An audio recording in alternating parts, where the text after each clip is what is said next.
For the Sake of Vicious is a lesser-known movie. It is a nasty little home invasion thriller about a nurse who comes home on Halloween night. Her kid is with her babysitter, and she's about to go pick him up and maybe take him trick-or-treating when there is a man unconscious in her house, and there's a man who kidnapped that man, tries to grab her.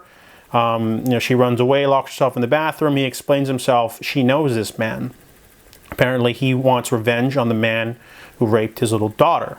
And that man that he thinks did it is the one unconscious in the house. So now she's complicit. She didn't call the cops. She wants to know what's going on too.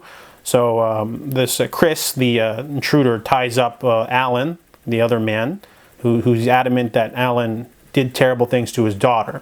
So while they're waiting around and talking and discussing, Alan gets to beg his case. He says he didn't have anything to do with it.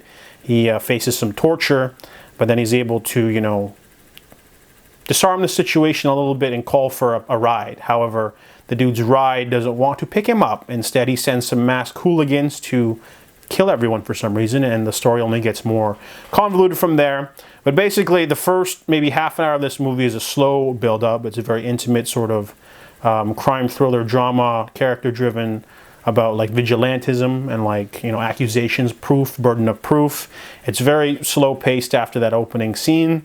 But when the intruder starts showing up and the body count starts to rise and the place begins to get trashed, the movie really picks up. It's a grindhouse style action thriller, lower budget, just people throwing stuff at each other, tackling each other into TVs, brutally murdering each other, slitting throats. This movie has some better kills than the most modern slasher movies. And the acting's pretty good too. And the story isn't that great though, because they basically stretch it out, but we do get some closure at the end of the movie. At the end though, the movie really turns itself up to 11 with its violence. And sometimes, it got the job done. I wanted a violent action thriller with some, stakes and some brutal twists, and you get everything there. It's a no-nonsense sort of movie that delivers what it set out to do, even though it's got a lower budget. I enjoyed this one, and I gave it a 6 out of 10.